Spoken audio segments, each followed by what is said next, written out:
nakahandusay sa damuhan, nakatitig sa bola, tumangging sumuko.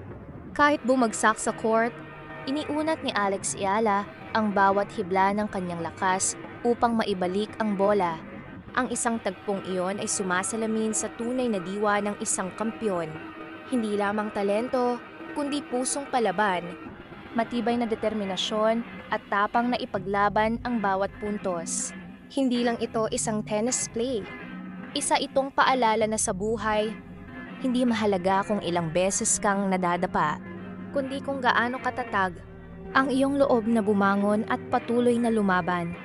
Hanggang sa huling sandali, nasasaksiyan ngayon ng buong mundo ang walang sawang fighting spirit ng isang Filipina sa entablado ng Wimbledon. Ang tunay na kampyon ay hindi sumusuko kapag nadadapa. Mas lalo pa siyang lumalaban. Nadapa siya, ngunit hindi siya sumuko. Habang nakahandusay sa damuhan, nakahanap pa rin si Alex Eala ng paraan upang maabot ang bola. Iyan ang puso ng isang tunay na mandirigma. Ibinibigay ang lahat hanggang sa huling puntos. Higit pa ito sa tennis. Isa itong kwento ng tatag, tibay ng loob at walang hanggang pagpupursige. Ito ang tunay na diwa ng isang Pilipinang lumalaban para sa pangarap at sa bayan. Mabuhay ka, Alex Eala!